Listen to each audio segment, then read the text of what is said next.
Calorie या zero calorie, किसी भी खाने के साथ जीरो कैलोरी अगर लगा दो वो तेजी से बिकना शुरू होता है। ये जीरो कैलोरी है क्या? एक तो कैलोरी कॉन्सेप्ट अपने आप में ही गलत है।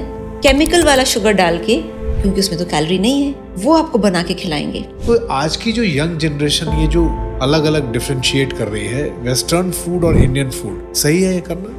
ये जो सारी जो कॉन्सेप्ट्स यंग जनरेशन देख रही है, ये बेसिकली कमाल है मार्केटिंग का। भारत में जितने भी पहलवान होते थे, they were by default vegetarians. जब आप बहुत ही एनिमल रिच फूड खाते हैं तो आपके ब्लड में बहुत ज्यादा थिक कैरी होते हैं वो सारे जो तत्व हैं, एलिमेंट्स हैं, and they slow down the level. तो व्हाइट शुगर को रिप्लेस करने के लिए मार्केट में अब बहुत सारी ऐसी चीजें आ गई, सही है ये? जो आप ये व्हाइट शुगर देखते हैं, इसको केमिकली ब्लीच किया जाता है। चाइल्ड ओबेसिटी का सबसे बड़ा कारण क्या है? जब से नमस्कार, प्रणाम और नीति पथ के इस स्पेशल एपिसोड में आप लोगों का बहुत बहुत स्वागत। आज की हमारी खास मेहमान डॉक्टर शिखा नेहरू शर्मा। आज बहुत सारे ऐसे प्रश्न होने वाले हैं, इस पर आज डिटेल बातचीत और आपके बहुत सारे प्रश्न, आपके मन के बहुत अंदर के ऐसे भाव और बहुत सारे आपके मन के भ्रम और भ्रांतियां, खाने को लेके, फास्ट फूड्स को लेके, इंटरमिटेंट फास्टिंग को लेके, बहुत सारी ऐसी चीजें जो आप कर रहे हैं बट वो आपको कहाँ लेके जा रही है ये आपको खुद नहीं पता। इन सब पे आज बात होगी। स्वागत कीजिए हमारे साथ डॉक्टर साहब का। बहुत बहुत स्वागत आपका। आपसे एक सवाल है, और सवाल ऐसा है कि 3 शब्द हैं, तेजस, ओजस और प्राणा।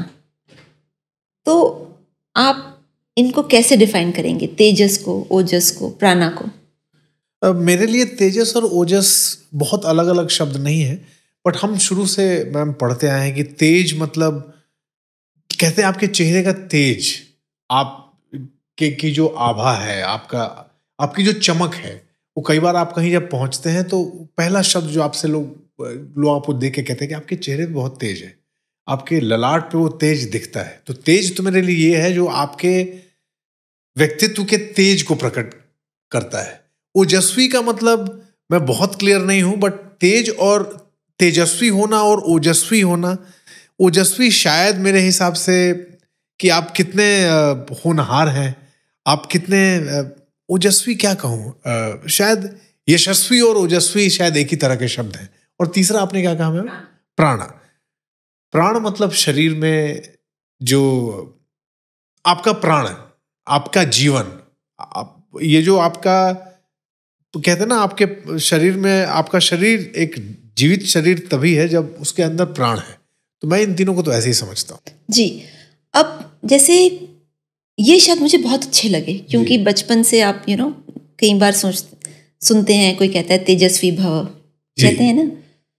सो हमारे जो जैसे आपने डिस्क्राइब किया, तेजस्वी मतलब एक ऑरा, एक एनर्जी। ओजस्वी, अगर आप देखिए, ओजस आपकी फर्टिलिटी, आपकी इम्यूनिटी, आपकी इंड्योरेंस, आपकी अंदर की जो ऊर्जा है, अंदर की जो वो स्ट्रेंथ है, ओजस है। तो ओजस शक्ति जब आपकी बढ़ती है, तो बेसिकली पहले मैं आपको इंट्रोड्यूस करना चाहती हूँ कि ये जो सारा जो हमारा खाना पीना है, हमारी जो लाइफस्टाइल है, उसका परिणाम क्या होना चाहिए? उसका परिणाम होना चाहिए तेजस, आपके में तेजस होना चाहिए। Your aura should be bright,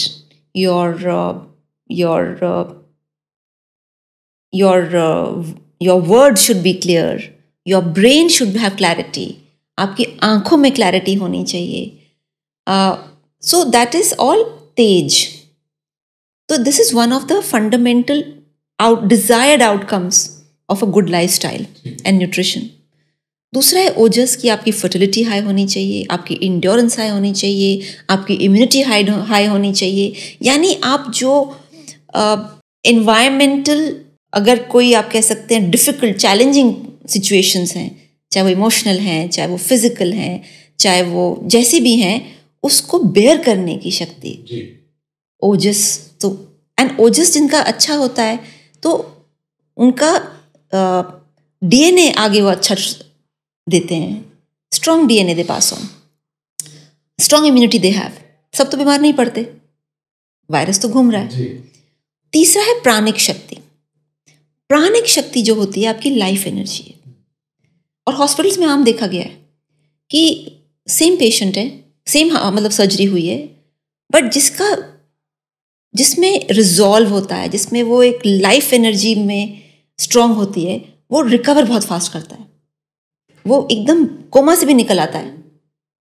सो वो प्राणिक शक्ति यानी a good healthy diet and lifestyle का जो आउटकम होना चाहिए, ओजस, तेजस और प्राणा होना चाहिए। मैम, एक प्रश्न बड़ा आजकल लोगों के बीच चर्चा में और खासतौर पे हमारी यंग जनरेशन के बीच में, कि भारत का जो खाना है और जो वेस्टर्न फूड है, उसमें लोग कहते हैं वेस्टर्न फूड की बहुत सारी ऐसी चीजें हैं जो आपको फिट रखने में, आपको दुबला पतला रखने में ज्यादा हेल्पफुल हो सकती हैं वनिस्पत आपके भारतीय खानों के। भारतीय खानों में ऑयल बहुत ज्यादा होता है। तो आज की जो यंग जनरेशन ये जो अलग अलग डिफ्रेंशिएट कर रही है वेस्टर्न फूड और इंडियन फूड, सही है ये करना? देखिए, यहाँ पे सबसे पहले तो मैं कहूँगी कि जैसे आजकल बहुत चलन हो गया है कि प्रोटीन पाउडर लेना है जी, और इसका चलन वहाँ कहाँ से शुरू हुआ कि वही कैलकुलेशन कि भाई हमें बॉडी को इतना प्रोटीन देना है और इतना प्रोटीन खाने से नहीं मिलेगा तो हमें प्रोटीन पाउडर ही देना है। कोई ये नहीं सोचता कि वो जो प्रोटीन पाउडर है जो दिया जा रहा है उसमें 3 प्रॉब्लम्स हैं। पहली प्रॉब्लम कि उसमें अगर आप एक्चुअल प्रोटीन जब एक्सट्रैक्ट करते हैं उसका बहुत ही खराब टेस्ट होता है, बहुत ही खराब दवाई लगता है। तो उसका टेस्ट इंप्रूव करने के लिए उसमें केमिकल डाला जाता है, केमिकल फ्लेवर है, केमिकल अरोमा है, टेस्ट है।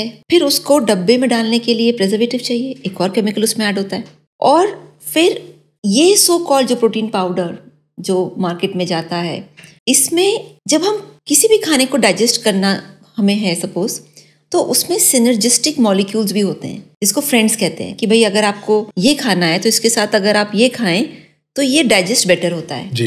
तो जब आप किसी भी चीज़ को, चाहे वो प्रोटीन है या अमाइनो एसिड एक्सट्रैक्ट करते हैं, तो उसकी जो सिनर्जी होती है ना, उसके आसपास के जो उसके फ्रेंड्स होते हैं जो उसको मदद करते हैं डाइजेशन में या बाकी चीज, वो सारी हट जाती हैं। सो ये मानना कि नहीं वो प्रोटीन पाउडर आपकी सेहत के लिए ज़्यादा बेहतर है बनस्बत की जो आपको प्रकृति से प्रोटीन मिल रहा है, ये अपने आप में बिग क्वेश्चन मार्क है। First because of all the chemicals added, secondly because it is not working along with its synergistic elements. ये जो सारी जो कॉन्सेप्ट्स यंग जनरेशन देख रही है, ये बेसिकली कमाल है मार्केटिंग का। भाई आप किसी चीज को बार बार दोहराएंगे तो और बार बार सबको कहेंगे तो वो उनको लगता है कि यही सत्य है, but logically it doesn't make sense. Correct जी। Why doesn't make sense? Bharat में जितने भी पहलवान होते थे they were by default vegetarians, और वो पहलवानी करते थे। ये नहीं था कि बस बॉडी बिल्डिंग कर ली दिखावे के लिए, वो लिटरली स्ट्रेंथ और इंड्योरेंस का उनका टेस्ट होता था एंड इट वाज मैंडेटेड कि वो स्ट्रिक्ट वेजिटेरियंस रहेंगे। तो यानी कि ये जो कॉन्सेप्ट फैला हुआ है पूरे विश्व में कि vegetarians are weak and vegetarian diet is weak, ये अपने आप में क्वेश्चन मार्क है, क्योंकि हमारी ट्रेडिशन में तो हमने देखा ऐसा नहीं है। सेकेंड थिंग, आजकल जो latest independent research, not the paid research जो कि पैसा इंडस्ट्री दे के रिसर्च कराती है, वो नहीं, इंडिपेंडेंट रिसर्च में प्रूव किया गया है कि when athletes choose a diet free from animal तो उनकी परफॉर्मेंस इंप्रूव कर जाती है, उनकी physical performance in the field, in their whatever game जो है वो इंप्रूव कर जाती है। और उसका एविडेंस उन्होंने दिखाया है कि जब आप बहुत ही एनिमल रिच फूड खाते हैं तो आपके ब्लड में बहुत ज़्यादा थिक कैरी होते हैं वो सारे जो तत्व हैं, एलिमेंट्स हैं, and they slow down the level. So what I am trying to say is कि मैं ये नहीं कह रही कि वेज अच्छा है कि नॉन वेज अच्छा है, मैं सिर्फ ये कह रही हूँ कि जो ये एग्जाम्पल्स दिए जा रहे हैं कि बॉडी बिल्डिंग में आपको डब्बा बंद प्रोटीन खाना है, ये अनसाइंटिफिक है क्योंकि इसमें केमिकल्स हैं। दूसरी चीज कही जा रही है कि vegetarian food is deficit in protein, वो भी अनसाइंटिफिक है क्योंकि वेस्टर्न रिसर्च ही कह रही है कि athletes perform better on a animal free diet. और आजकल तो कार्बन एमिशंस की बात हो रही है, आजकल इतनी सारी और चीज बात हो रही है, आज इन्फ्लेमेशन की बात हो रही है। सो ये जो हम कह रहे हैं ना कि ये western food is better than Indian food, so पहली बात हमें ये समझना है कि अगर हम, आपको मैं लॉजिक सिर्फ समझा रही हूँ कि अगर हम समझे कि हम एक प्रकृति का पार्ट हैं, तो जो हमारे एनवायरनमेंट में आसपास में जो प्लांट्स, पौधे और जो अनाज हमें मिलेगा वो उस प्रकृति के अनुसार होगा। हम मेक्सिको से जो कुछ चीज़ खा रहे हैं वो उस प्रकृति के अनुसार है और वहाँ के रहने वाले के लिए सही है। Why? Because the environment is interconnected with our bodies. Okay. Ma'am, Coke या जीरो कोक, कैलोरी या जीरो कैलोरी, किसी भी खाने के साथ जीरो कैलोरी अगर लगा दो तो बहुत तेजी से बिकना शुरू होता है, वो लोगों के बीच चर्चा का विषय बन जाता है। ये जीरो कैलोरी है क्या? देखिए, जैसे कि मैंने पहले भी जिक्र किया कि एक तो कैलोरी कॉन्सेप्ट अपने आप में ही गलत है, वो स्टीम इंजन पे बना था और इंसान कोई रेलवे का डब्बा नहीं है। तो जब क्योंकि कॉन्सेप्ट गलत था तो लोगों को समझाया गया, पढ़ाया गया कि भाई आपको अगर फिट रहना है तो आपको कम कैलोरी खानी है, और अगर आप कम कैलोरी में आपके चॉकलेट नहीं आ रहे हैं या आपकी आइसक्रीम नहीं आ रही है और आपकी फेवरेट फूड नहीं आ रहे, तो हम क्या करेंगे, हम केमिकल वाला शुगर डाल के, क्योंकि उसमें तो कैलोरी नहीं है, वो आपको बना के खिलाएंगे, ठीक है। और आपने देखा, हाँ देखो ये केमिकल वाला शुगर डाल के, इसमें तो कैलोरी नहीं है, तो अब मैं आइसक्रीम भी खा सकता हूँ, अब मैं चॉकलेट भी खा सकता हूँ। अगर किसी ने शायद समझाया ही नहीं, किसी को, ना इंडस्ट्री को समझाया, ना इंसान कस्टमर को समझाया कि वो जो केमिकल आपके शरीर में जा रहा है, अब उससे आपको कैंसर होगा, उससे आपको एस्थमा होगा, उससे आपको हार्ट अटैक भी होगा, उससे आपको एलर्जी होगी। ऑफ कोर्स बेचने वाला तो समझाएगा नहीं, क्योंकि उसको तो प्रोडक्ट बेचना है अपना। और the sad part is, even I would say the medical industry has to come up and say this is wrong. ये जो केमिकल्स डाले जा रहे हैं, और आप देखिए बच्चों के शरीर में केमिकल्स जा रहे हैं, प्रेग्नेंट महिलाओं के शरीर में केमिकल्स जा रहे हैं, तो आगे आप क्या एक्सपेक्ट करते हैं, हेल्थ का हाल क्या होगा? कहते हैं फूड इज मेडिसिन, जिसका आपने जिक्र भी किया। अब हम जरा सा इस बात पे आते हैं मैम कि आज के यंग जनरेशन की सबसे बड़ी प्रॉब्लम क्या है ईटिंग हैबिट्स को लेके। एक तरफ तो जिम जाना है और आपने कहा प्रोटीन, और इस प्रोटीन के डब्बे खरीदने हैं, और फिर शाम को जाके आपको वो सारी चीजें भी खानी है इसको खाने से आपको पता है कि ये कुछ न्यूट्रिशन आपको नहीं दे रहा है। ये कंफ्यूज है क्या? आज की जनरेशन कंफ्यूज है कि खाएं क्या? जी, पहली चीज है कि अगर किसी को ये लगता है कि आज हमने पिज्जा खा लिया रात को और कल हम जिम में जाके इसको वर्कआउट करके बर्न कर लेंगे, हाँ, बर्न कर लेंगे, तो ये अपने आप में मिथ्या है, गलत है, राइट? और क्यों? क्योंकि जो आज आपने खाया वो 35 डेज के बाद आपकी बॉडी के लास्ट लेयर तक जाएगा, तो उसको आप बर्न तो नहीं कर पाएंगे, राइट? आप ये देखिए कि जो लोग सड़क पे झाड़ू लगाते हैं, बहुत फिजिकल लेबर है। जिम में जो ट्रेनर्स हैं बहुत फिजिकल लेबर करते हैं, एक्सरसाइज करते हैं, वो ओवरवेट क्यों है? वो तो खूब एक्सरसाइज करते हैं। तो एक्सरसाइज और बर्निंग आपको स्लिम नहीं कर सकती। जो जंक आपने खाया है वो शरीर निकाल नहीं पा रही है, क्योंकि आपने केमिकल डाल के उस पूरे जो शॉर्ट सर्किट कर दिया सिस्टम को। जो ओबेसिटी थी वो मतलब अलग अलग तरीके की ओबेसिटी होती है। एक ओबेसिटी होती है रोलू पोलू से, गोली क्यूट से बेबीज होते हैं, सबक्यूटेनियस फैट यानी स्किन के नीचे जी। आजकल जो ओबेसिटी देख रहे हैं वो विसरल फैट, यानी वो स्किन के नीचे नहीं है, वो आपके जो अंदर के ऑर्गन्स हैं उसके आसपास इन्फ्लेमेशन, घाव की वजह से आ रहे हैं फैट, और उससे heart attack, asthma, allergy, cancer सब होते हैं। लोग अपने शरीर को ग्रांटेड लेते हैं आज की डेट में, और ये मेरे कुछ ये नोन टू हैं जिन्होंने 1 करोड़ खर्च किया है किडनी रिप्लेसमेंट के लिए बाहर जाके।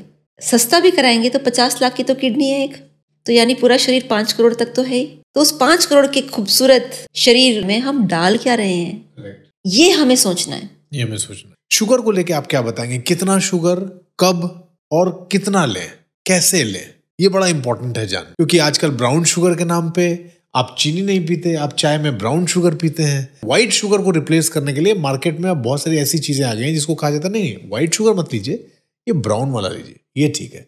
सही है ये? तो पहले मैं शुरुआत करती हूँ कि जो आप ये व्हाइट शुगर देखते हैं इसको केमिकली ब्लीच किया जाता है, नंबर 1। तो यानी कि जब भी आप कोई व्हाइट शुगर खाएं तो ये आप समझ लीजिए कि आप एक केमिकल ब्लीच भी खा रहे हैं, अपने शरीर में डाल रहे हैं। उसका क्या असर होगा वो तो खैर वो एक अपना डिस्कशन है। नंबर 2, कैलोरी कॉन्सेप्ट के हिसाब से शुगर में बहुत ही कम कैलोरी है। अच्छा, बहुत ही कम। 1 चम्मच चीनी में 16 कैलोरी है, यानी अगर आप 10 चम्मच चीनी खाते हैं तो 160 कैलोरी हुई, वो तो कुछ भी नहीं है ना? अगर आप 20 चम्मच चीनी रोज खाते हैं तो 332 कैलोरी, 320 कैलोरी हुई, 320। तो 320 कैलोरी क्या है? अगर आपने 2 रोटी, 1 सब्जी, दाल खाई तो 320 कैलोरी से ज्यादा ही हो जाएगी। तो आप 20 चम्मच चीनी खाइए, फिर भी पतले रहने चाहिए टेक्निकली यस। आप 20 टीस्पून ऑफ शुगर खा रहे हैं, आप पतले रहेंगे बिकॉज आपका कैलकुलेशन तो उतना ही हुआ ना। यही प्रॉब्लम है कि फर्स्टली शुगर का जो फैटनिंग टेंडेंसी है वो कैलोरी से नहीं आता। फर्स्ट व्हाइट शुगर का डैमेजिंग टेंडेंसी आता है उसके ब्लीचिंग से, नंबर 1। नंबर 2, उसकी जो फैटनिंग टेंडेंसी आती है वो आती है उसका जो पोस्ट डाइजेस्टिव इफेक्ट आता है। शुगर में सबसे ज्यादा वेदों के अनुसार अर्थ एलिमेंट होता है जी। तो अर्थ एंड वाटर एलिमेंट यानी वाटर रिटेंशन भी होगा और वजन भी बढ़ेगा। और तीसरी और इम्पोर्टेंट चीज, वेदों में कहा गया है कि आपको सारे टेस्ट्स आपकी डाइट में होने चाहिए, स्वीट, सार, salty, spicy, bitter and astringent. ये सारे टेस्ट होने चाहिए। क्यों? क्योंकि जो स्वीट टेस्ट है आपके शरीर को बनाएगा, जो सॉल्टी टेस्ट है आपके अग्नि को बढ़ाएगा, आपके डाइजेशन को बढ़ाएगा, जो सावर टेस्ट है वो आपके टिश्यू बैलेंस को बढ़ाता है, जो एस्ट्रिंजेंट टेस्ट है वो आपकी टिश्यूज को टाइट रखता है, फेशियल मसल्स को टाइट रखता है, एक टोनिंग जिसको कहते हैं, टोनिंग इफेक्ट होता है एस्ट्रिंजेंट टेस्ट का। सो हर एक टेस्ट का एक फिजियोलॉजिकल इम्पैक्ट आता है शरीर पे। ऐसे नहीं है टेस्ट, भगवान ने या डिवाइन ने या कॉस्मोस ने ऐसे ही नहीं बना दिया है। उसका एक रोल है बॉडी की फिजियोलॉजी को रन करने का। बट हम गलती क्या कर रहे हैं कि हम अंजीर खाने के बजाय, खजूर खाने की बजाय, फल खाने की बजाय, अगर आप भुट्टा भी बॉईल करके खाएं वो मीठा होता है, वो खाने के बजाय हम केमिकल खाना चाहते हैं जो शरीर को नहीं समझ आता, और वहां से बीमारियां होती हैं। तो वही साइंस जो मॉडर्न साइंस है, एक तरफ कहती है शुगर इज फैटनिंग, दूसरी तरफ कहती है sugar is very low calorie, तीसरी तरफ कहती है don't eat sugar, right? Correct. So बहुत ही कंफ्यूज साइंस है। ग्लोइंग स्किन के लिए लोग आजकल बहुत सारे प्रश्न पूछते हैं कि हमारी स्किन ग्लो करते रहे, इसके लिए डाइट प्लान क्या होना चाहिए, क्या खाना चाहिए कि आप चमकते रहें, आप ऐसे आपकी त्वचा जो है वो चमकती रहे? तेजस्वी खाना जिसमें तेजस निकले। अल्टीमेटली आउटकम तेजस है ना, तो रौनक जो चेहरे की है वो तेजस से आती है। जो आपके चेहरे का जो तेज आएगा वो आएगा right kind of essential fatty acid यानी ऑयल से। तो बादाम है, अखरोट है जिसमें नेचुरल ऑयल है। दूसरा जो चेहरे की जो तेज आएगा वो आएगा सर्कुलेशन से। सर्कुलेशन आएगी आपके प्राणायाम से, ब्रीदिंग से। फिर जो तेज पे जो ग्लो आता है वो पानी से आता है, हाइड्रेशन से। तो आपका वाटर इनटेक सही होना चाहिए, राइट? और फिर तेज पे जो शक्ल पे एक कलर वो कहाँ से आएगा? फलों से, सब्जियों के रस से। सो वेजिटेबल जूस, जिसको मैं आजकल जैसे अगर आप मॉडर्न फैशन में कहें जिसको ABC जूस कहते हैं, मैं उसको कहती हूँ AABC जूस। अच्छा। तो ABC जूस में होता है एप्पल, बीटरूट एंड कैरेट। उसमें एक A मैंने और मिला दिया है which is amla, apple, beetroot, carrot. Okay ma'am, अगला सवाल, एक ग्रेट मील, एक अच्छा तंदुरुस्त शरीर के लिए एक स्वस्थ खाना क्या होता है, उसकी परिभाषा क्या है? द बेस्ट मील इज जो आप भूख लगने पे खाएं। Hunger is the best appetiser and the best indicator कि कब खाना चाहिए जी। आजकल हम माइंडलेस ईटिंग करते हैं, तो first mindless eating should not be done. Second thing is जो भी आप मील खा रहे हैं, अगर आप लंच की बात करें तो लंच में आपका डाइजेस्टिव पावर बहुत स्ट्रांग होता है। तो उसमें आप फॉर एग्जाम्पल जैसे आजकल मिलेट्स की बात चल रही है, तो मिलेट्स की रोटी खा सकते हैं। गर्मी का मौसम अगर हो तो जौ की रोटी खाएं। सत्तू इंडिया में बहुत मिलता है, सत्तू की रोटी खाएं। एक हरे पत्तीदार सब्जी हो, एक दूसरी कोई सब्जी हो, वो खाएं। अगर आप दाल खाना चाहते हैं तो दाल को आप कितने भी फॉर्म्स में खा सकते हैं, जरूरी नहीं है कि आपको एक ही फॉर्म में खानी है। सुबह स्प्राउट्स के फॉर्म में खा सकते हैं, बॉइल्ड चना करके भी खा सकते हैं। आयुर्वेद में डेयरी प्रोडक्ट्स कभी नहीं खाने चाहिए खाने के साथ। डेयरी प्रोडक्ट्स नहीं खाने चाहिए, जैसे दही, दूध, ये सारी चीजें। बिल्कुल, बिकॉज जो भी आप डेयरी खाते हैं अनाज के साथ, उसको रॉन्ग कॉम्बिनेशन कहा जाता है। डेयरी का कोई भी प्रोडक्ट अगर खाते हैं तो पनीर, दूध, दही, कुछ भी अनाज के साथ, जैसे आप खाने में पनीर की सब्जी खा रहे हैं, इट्स अ रॉन्ग कॉम्बिनेशन। क्योंकि डेयरी जो है वो अनाज के साथ डाइजेस्ट ही ठीक से नहीं होती, तो उसको अलग खाना चाहिए, अलग उसका कंजम्पशन होना चाहिए। अनाज के साथ आप जो चीजें खा रहे हैं वो आपकी नॉर्मली जो डाइजेशन में जैसे जिसको हम कहते हैं वेदों में पथ्य और अपथ्य, good food combinations and bad food combinations, right? Good food combinations वो हैं जो एक दूसरे की मदद करते हैं डाइजेशन में, और बैड फूड कॉम्बिनेशंस वो हैं वो एंटी होते हैं एक दूसरे के। तो एंड रिजल्ट गैस है, एंड रिजल्ट एसिडिटी है, एंड रिजल्ट इंडाइजेशन है। चाइल्ड ओबेसिटी का सबसे बड़ा कारण क्या है? आजकल छोटी उम्र में बच्चे इतने मोटे हो जाते हैं और वो मोटापा ऐसा दिखता है कि ये बच्चा और इसका वजन 80 किलो। ये चाइल्ड ओबेसिटी पिछले कुछ दिनों में देश में बहुत तेजी से बढ़ा है, क्या रीजन है मैम? क्या फूड ईटिंग हैबिट पैटर्न्स हैं या क्या है? बहुत सिंपल, आप अगर डेटा देखें, जब से international fast food chains India में आई हैं, जब से जो रेडी टू ईट जो स्नैक्स इंडिया में आए हैं डिब्बा बंद जी, तब से ये चाइल्ड ओबेसिटी के नंबर्स बढ़ते जा रहे हैं। सो अमेरिका में जब ओबेसिटी पे कोई काम नहीं हो रहा था, अमेरिका में ओबेसिटी 20-24% के करीब थी। जब से वो हेल्थ फूड का पूरा मुहिम चला है अमेरिका में, उसकी ओबेसिटी 64% तक पहुंच गई है। सो अभी तो हम जंक फूड खा रहे हैं, जब हम हेल्थ फूड खाएंगे तो हमारे बच्चों में ओबेसिटी कहाँ तक पहुंचेगी? केमिकल्स। और नाम है हेल्थ फूड, केमिकल्स, सिर्फ केमिकल्स। केमिकल्स, नथिंग एल्स, कुछ और है ही नहीं उसमें। प्रिजर्वेटिव्स, केमिकल्स, वो जो फ्लेवर है वो केमिकल है। इतना केमिकल है उस खाने में कि जो बच्चे के अंदर जो जा रहा है उसके पूरे मेटाबॉलिक प्रोसेसेस डिसरप्ट हो रहे हैं, और वो क्यूट बच्चा नहीं है, वो बीमार बच्चा है। लोगों को लगता है ये बड़ा गोलू गोलू सा क्यूट है, क्यूट है, बट एक्चुअली वो क्यूट नहीं है। आगे आने वाले समय में वो बहुत खतरा आने वाला है उसके साथ में। डायबिटीज हो रही है बच्चों में, डायबिटीज हो रही है, अर्ली स्टेज में डायबिटीज हो रही है बच्चों को। और टाइप 2 डायबिटीज जो कि एडल्ट्स में होती थी पहले, वो बच्चों में हो रही है। कितनी एज में हो जाती है मैम? आजकल जो डायबिटोलॉजिस्ट कह रहे हैं कि 12 साल के बच्चों को डायबिटीज टाइप 2 मिल रही है। 12 साल के बच्चे को डायबिटीज है? टाइप 2, टाइप 2 जो पहले 45 पे होती थी। कारण क्या है मैम? केमिकल्स। पानी को लेके भी बड़ी सारी चीजें हैं। एक हम जल पीते थे, मुझे अभी भी याद है, और मैं अभी भी ये फॉलो करता हूँ मैम। लोटे में ताजा जल लीजिए और उसको पी लीजिए। अब आजकल अल्कलाइन वाटर, ब्लैक वाटर और एक सिंपल वाटर, इन तीनों के कॉन्सेप्ट के बारे में भी जरा बताइए। इसको भी लेके भी पागलपन है हर जगह कि मैं तो अल्कलाइन वाटर पीता हूँ, मैं तो ब्लैक वाटर पीता हूँ। ये क्या है मैम? देखिए, फर्स्टली अल्कलाइन वाटर क्या होता है? अल्कलाइन वाटर वो होता है जिसके अंदर ऐसे मिनरल्स होते हैं जो वाटर को नेचुरली अल्कलाइन रखते हैं। पहले पानी में वो मिनरल्स पहले से थे। अब हम क्या करते हैं, पहले तो आरओ लगाते हैं,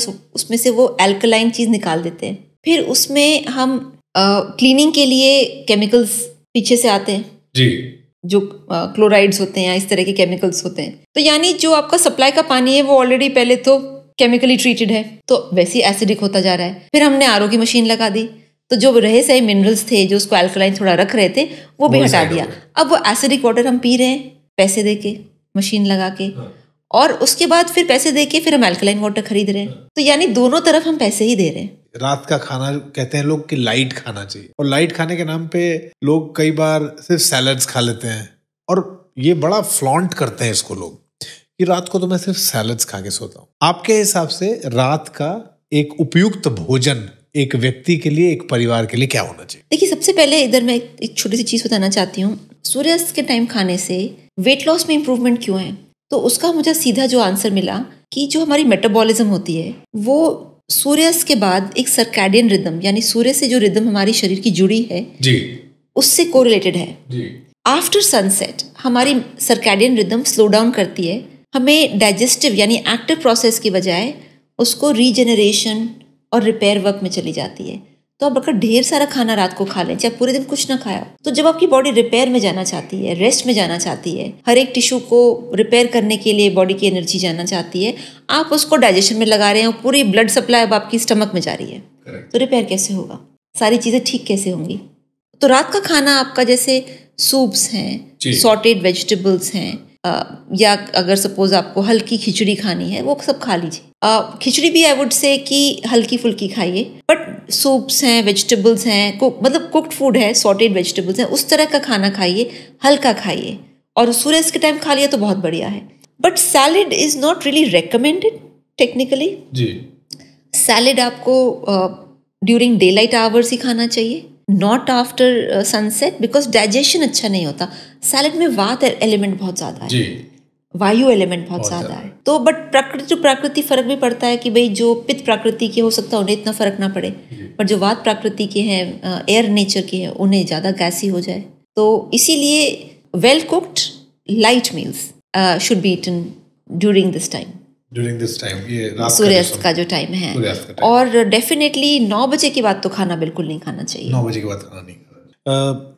ब्रेन सुपर फूड, ये भी वर्ड मैंने सुना। ब्रेन सुपर फूड क्या है? आयुर्वेद में तो देखिए कई सारे सुपर फूड्स हम जानते हैं। आंवला है जी, ब्रह्मी है, अश्वगंधा है, तुलसी है, ये सारे सुपर फूड्स ही हैं। अब वेस्ट थोड़ा थोड़ा जाग रहा है, वो भी समझने की कोशिश कर रहा है। तो ब्रेन सुपर फूड्स बेसिकली वो फूड्स हैं जो आपके ब्रेन को, नॉट माइंड, आपके ब्रेन को नरिश कर सकते हैं। सबसे पहले जो ब्रेन सुपर फूड है जो बच्चों के लिए बहुत इंपॉर्टेंट है 0 to 5 years, वो है देसी घी। Okay, because the brain development is the highest between 0 to 5 years। Second brain super food is very clearly, जैसे आपके ब्रेन को एसेंशियल फैटी एसिड्स चाहिए होते हैं जो कि ऑयल से आते हैं।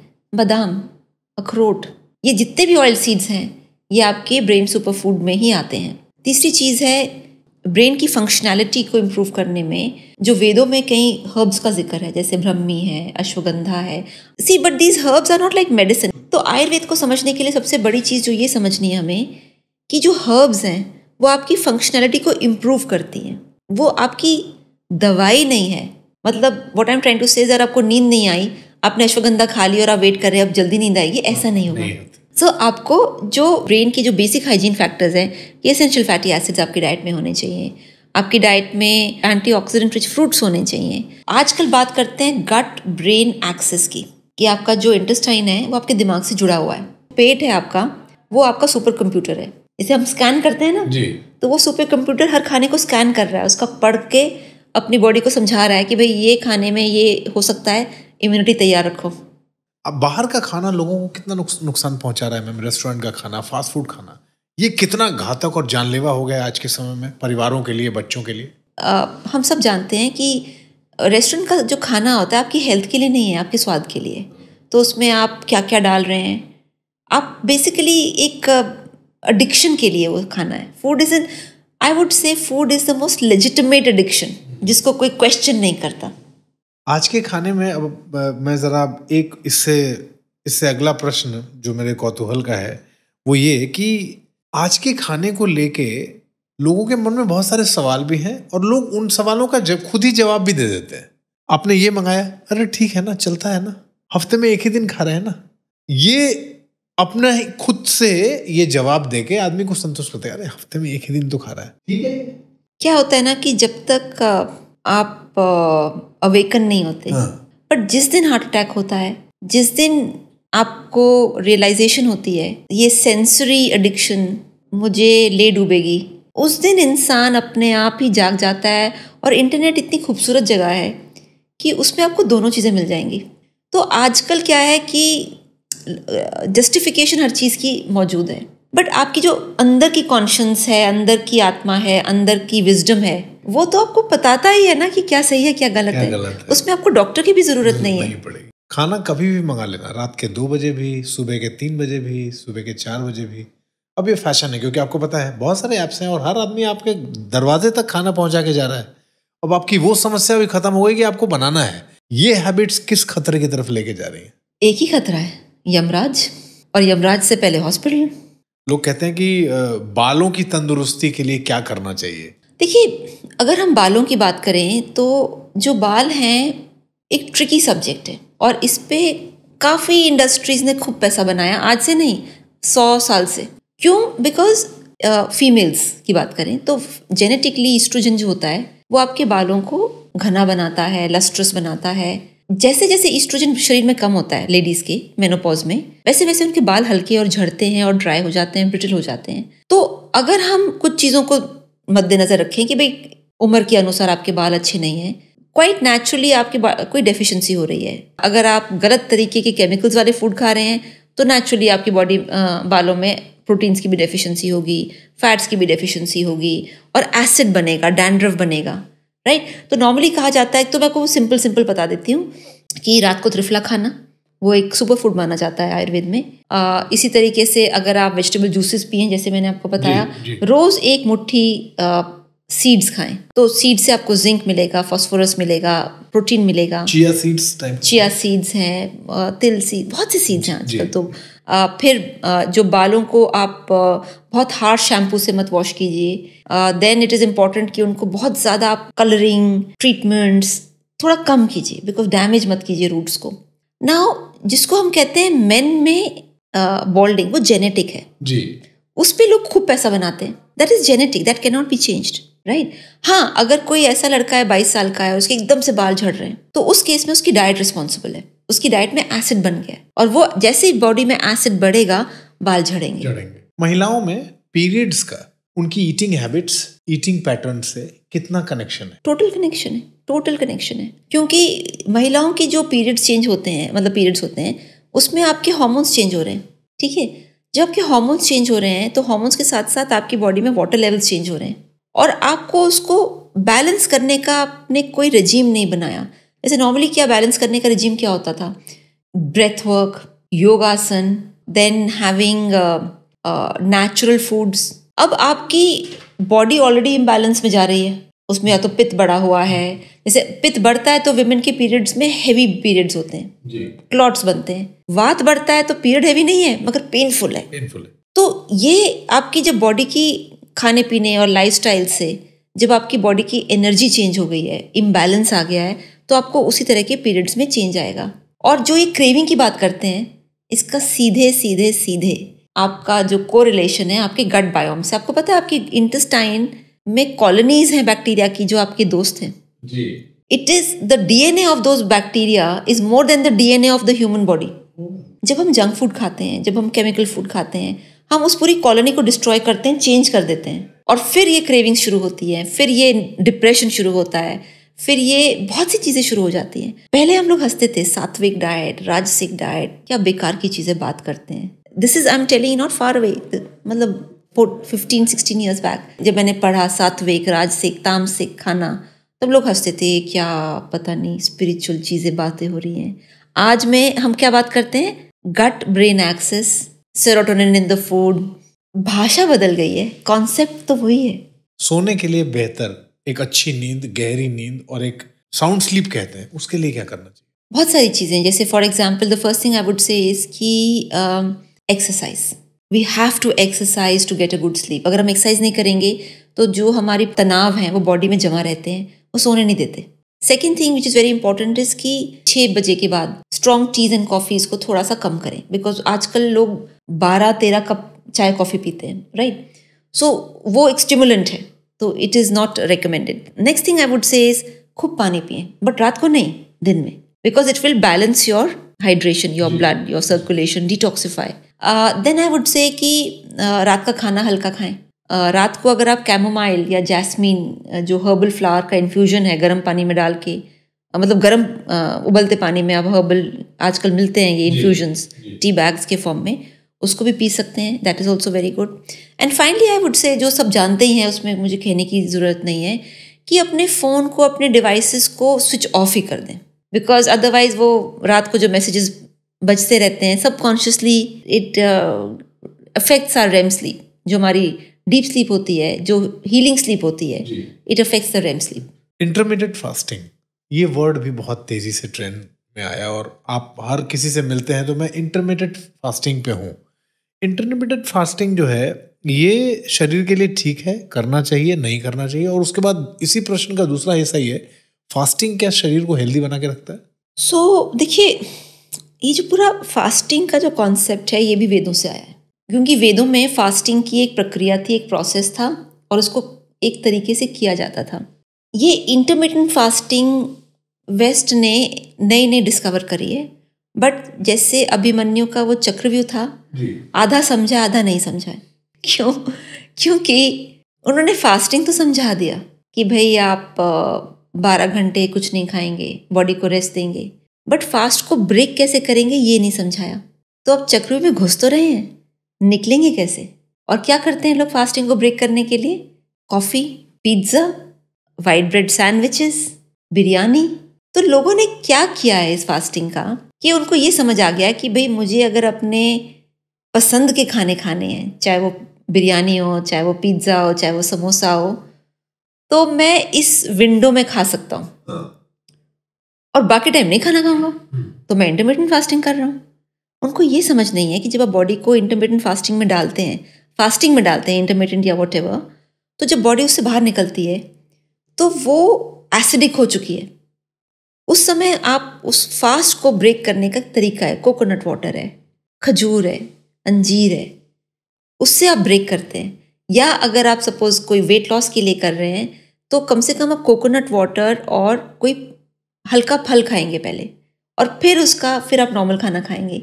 आप सीधे कॉफ़ी, चाय और फिर बिरयानी नहीं खाएंगे। तो लोगों ने अपने पसंदीदा खाने के लिए ये एक ट्विस्ट दिया है इंटरमिटेंट फास्टिंग को। यूरोप और यूएस में जिस तरह से ब्रेकफास्ट लोग करते हैं, वो एक बड़ा आने लगा, और उसमें ये है कि भाई रेड वाइन साथ में आपको ज़रूर लेनी चाहिए।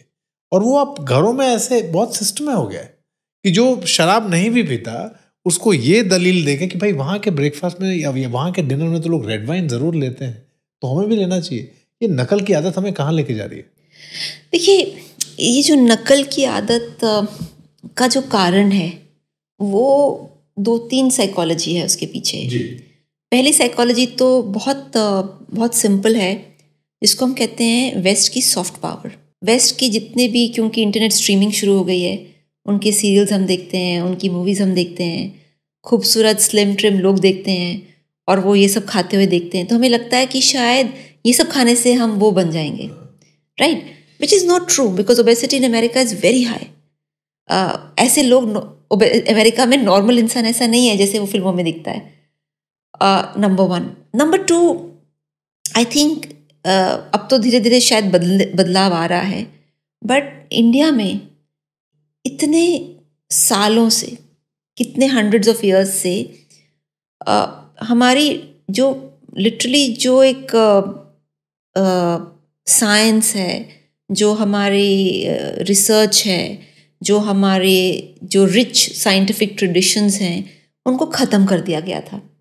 जो इतने इन्वेडर्स आए कि हमको ये समझाया गया था कि जो भी आप पहले कर रहे थे वो बेवकूफ़ी थी, वो अंधविश्वास था और अनसाइंटिफिक था, और अगर आप समय के साथ बढ़ना चाहते हैं तो आपको ये फॉलो करना है जो हम बता रहे हैं, जो हम कर रहे हैं. हाँ. वो दूसरी बात है कि वो सब ऋषिकेश में बैठे हैं, हाँ, समझने के लिए कि करना कैसे चाहिए जी. चाहे वो स्टीव जॉब्स हैं, चाहे वो कितने भी बड़े नामी इंसान हैं, उन सब ने यहाँ से एसेंस सीख के गए वो. तो आई थिंक ये थोड़ा सा जो हम कह सकते हैं कि हमारे जो प्रॉब्लम है वो ये है कि हमारी जो पावर्टी है हमारे कंट्री में, वो हमारा मनोबल तोड़ती है, और जब मनोबल टूट जाता है तो हमको लगता है जो वो लोग कर रहे हैं शायद वही सही है, जबकि वो हमसे सीख के आ रहे हैं. हमसे सीखने, योगा हमसे सीख के गए हैं, वेदांतिक स्टडीज़ हमसे सीख के गए हैं, इतना यहाँ तक कि मैं अब वैसे मैं एक और 2-3 चीज़ें और यहाँ पे स्पष्ट करना चाहती हूँ कि आयुर्वेद में लोग समझते हैं कि आयुर्वेद का मतलब है कि आप वेजिटेरियन रहिए, आप अल्कोहल मत पीजिए. आयुर्वेद एक साइंस है. आयुर्वेद आपको कॉज और इफेक्ट बताता है. आयुर्वेद कहता है कि अगर आप ये करेंगे तो ये असर है, ये करेंगे तो ये असर है. आयुर्वेद आपको कोई डिक्टेट नहीं देता उस तरह से. It gives you the cause and effect. Ayurveda में जितनी वाइन की रेसिपीज़ हैं शायद ही किसी वेस्टर्न लिटरेचर में हो. यहाँ तक कि यहाँ की रेसिपीज़ वो वहाँ कॉपी करके ले जा रहे हैं. उसके ऊपर पूरे लिटरेचर लिखा गया है, और कैसे वाइन बनाना चाहिए, कैसे यूज़ कर, मतलब हर चीज़ लिखी गई है. आयुर्वेद में नॉन वेजिटेरियन जो खाना है वो हर एक एनिमल का डिस्क्रिप्शन है कि ये जब इंसान आप खाएंगे, ये जो इंसान इस एनिमल को खाएगा, इस बर्ड को खाएगा, उसका शरीर पे असर क्या आएगा. तो खाया होगा तभी तो असर पता है. Correct. तो what I am trying to say is कि Ayurveda is a science, it is not religion. और साइंस बहुत ही ऑब्जेक्टिव होके, डिस्पैशनेट होके आपको बताता है भाई ये करोगे तो ये असर आएगा, ये करोगे तो ये असर आएगा. And that is what I am trying to say कि चॉइस आपका है. सबसे आखिर में एक सवाल, कॉन्सेप्ट ऑफ चीट मील्स को लेके भी बड़ी चर्चा है. ये क्या है, और ये क्या सही में, या सिर्फ ये भी एक मृग मरीचिका है कि आप चीट मील्स में खासतौर पे सुनता हूँ आजकल, मैंने इससे पहले ये शब्द नहीं सुना. क्या है मैम, इसका कुछ असर होता है या फिर ये भी हवा में कुछ ऐसा है? देखिए, ये सारा जो कॉन्सेप्ट शुरू हुआ ना, वैसे मैं एक चीज़ तो बताऊँ आपको कि इस सारे कॉन्सेप्ट का मुझे फाइनेंशियल तो बहुत फ़ायदा हुआ, क्योंकि जब मैंने अपनी क्लिनिकल प्रैक्टिस शुरू करी और प्रिवेंटिव हेल्थ के में शुरू करी तो मेरा क्लिनिक ठप हो गया, बंद ही हो गया. किसी को इंटरेस्ट नहीं था कि प्रिवेंटिव हेल्थ केयर में, किसी को भी इंटरेस्ट नहीं था. फिर उस समय मुझे मेरे एक वेल विशर है, उन्होंने सजेस्ट किया भी वेट लॉस पे काम करो, वेट लॉस की बहुत डिमांड है. तो वेट लॉस के ये सारे पैराफेनेलिया है, चीट मील और डीविएशन, तो हमने फिर वो वेट लॉस प्लान शुरू करे, और बस वेट लॉस प्लान शुरू करते ही हमारी जो है बस एयरक्राफ्ट टेक ऑफ हो गया. तो हमें तो बहुत फ़ायदा हुआ, बट जो मेरे अंदर जो डॉक्टर था वो बहुत परेशान हुआ, क्योंकि इसलिए तो हमने वो मेडिकल से ट्रांजिशन नहीं किया था. तो ये सारे उनके, आप कह सकते हैं कि भाई उन्हीं के हैं कि भाई चीट मील मतलब आप इतने स्ट्रिक्ट डाइट पे हैं और क्रेविंग हो रही है बिकॉज स्टमक बायोम तो आपका सही नहीं है, तो हम थोड़ी चॉकलेट खा लेते हैं, थोड़ा सा वाइन पी लेते हैं, थोड़ा सा ये, थोड़ा सा वो, थोड़ा पिज़्ज़ा. तो वो चीट मील की फिर आपको जैसे कूपन्स है ना, परमिशन, वो परमिशन दी जाती है, तो डाइटिशियन आपको परमिशन देगी कि इतनी चीट मील्स आप कर लीजिए. So you feel part of that gang, कि वो जो एक पूरा गैंग होता है ना वेट लॉस का, जो अपना वजन मेजर करता है और चीट मील्स करता है और डिविएशन करता है और कैलोरी गिनता है। लाइक एक मुझे याद है बहुत डिस्टिंक्टली, एक लेडी जो इसमें एक्सपर्टीज उनकी हो चुकी थी, उन्होंने मेरे से इतनी बहस करी कि भाई रेड एप्पल में ज़्यादा कैलोरी है कि ग्रीन एप्पल में। और क्योंकि वो हर साल डाइटिंग का कोई ना कोई डाइटिशियन ज्वाइन करती थी, तो वो उनकी नॉलेज लेवल तो मतलब PhD लेवल टाइप की हो गई थी। तो बहुत बहस के बाद between green Apple and red Apple मैंने उनसे फाइनली पूछ ही लिया, आप क्या खाना चाहते हैं? उन्होंने कहा ग्रीन एप्पल, क्योंकि शायद उनके कोई इम्पोर्टेड ग्रीन एप्पल्स आए थे। तो वो बहस मेरे से उनसे 15 मिनट उन्होंने करी कि ग्रीन एप्पल में कम कैलोरी है, रेड एप्पल में ज़्यादा कैलोरी है। मैंने कहा आप खाइए, बिल्कुल सही है, आप खाइए। सो आई थिंक ये ना, this has become a mind game and people, of course इसकी वजह से जो वेट लॉस की जो डाइटिशियंस हैं उनके घर चल रहे हैं, इंडस्ट्री चल रही है, लो कैलोरी फूड्स की इंडस्ट्री चल रही है। तो बट हाँ, हेल्थ नहीं चल रही। But you proudly think that you are part of that gang. ये सबसे इम्पोर्टेंट है ना लोगों के लिए, ये अंदर भाव आना कि मैं इन्हीं की तरह हूँ, मैं इन्हीं की तरह हूँ। FOMO, fear of missing out, मैं इनसे अलग नहीं हूँ, मतलब मैं भी इस भेड़चाल का हिस्सा हूँ, मैं अलग नहीं हूँ। I belong to the gang of intermittent fasting. I belong to the gang of keto diets. वो एक ब्रदरहुड सिस्टरहुड है ना, तो ये एक ब्रदरहुड सिस्टरहुड है उस पूरे ग्रुप का। जैसे बाइकर्स गैंग लेके निकलते हैं, मेरे पास ये वाली, तेरे पास 350 है, मेरे पास 750, चल ठीक है तू अगली बार ले लेना। ये वाले भाव से जी रहे हैं क्या सब लोग? इसी भाव से। और फिर हर 2-4 साल में कोई नया कॉन्सेप्ट आ जाता है। तो इतने सालों में 25 साल हो गए मुझे, तो हमने बहुत सारे ये फैट डाइट्स देखे हैं। कीटो ऑफ कोर्स है, इंटरमिटेंट फास्टिंग है, उससे पहले हमने वाइन एंड चीज़ डाइट भी देखी है, हमने जनरल मोटर्स डाइट भी देखी है, ड्यूकैन डाइट भी देखी है। तो और ये पिछले कम से कम नहीं तो 60-70 ईयर्स से ये इंडस्ट्री चल रही है और बहुत लोगों के घर भी चल रहे हैं। बहुत बहुत धन्यवाद मैम इस पूरी बातचीत के लिए। और मुझे लगा आज की बातचीत के बाद बहुत स्ट्रांगली ये भाव मेरे अंदर आ रहा है कि ये बातचीत आगे भी होगी और आगे भी इस पर हम बात करेंगे। और आप लोगों से मैं इस एपिसोड को ख़त्म करते हुए मुस्कुरा भी रहा हूँ और यही कहना चाहता हूँ कि आज की जितनी सारी बातें हुई हैं उसमें आपने बहुत सारी चीज़ों से खुद को रिलेट किया होगा। ये आप भी करते हैं, ये तो मैं भी करता हूँ, अच्छा ये वाला भी मैं करता हूँ, अच्छा ये वाला भी मैं करता हूँ। तो जितना वाला और जितनी इस सवालों के क्रम में जितने प्रश्न थे और जितना कुछ आप करते हैं उसको करना बंद कर दीजिए, तभी शायद इस पॉडकास्ट के आप तक पहुंचने की सार्थकता होगी। और अगर नहीं बंद करेंगे तो सब कुछ चल रहा है वैसे ही चलता रहेगा। फिलहाल इस एपिसोड में इतना ही। कमेंट बॉक्स में लिख के ज़रूर बताइएगा आज की बातचीत कैसी लगी आपको। नमस्कार, प्रणाम।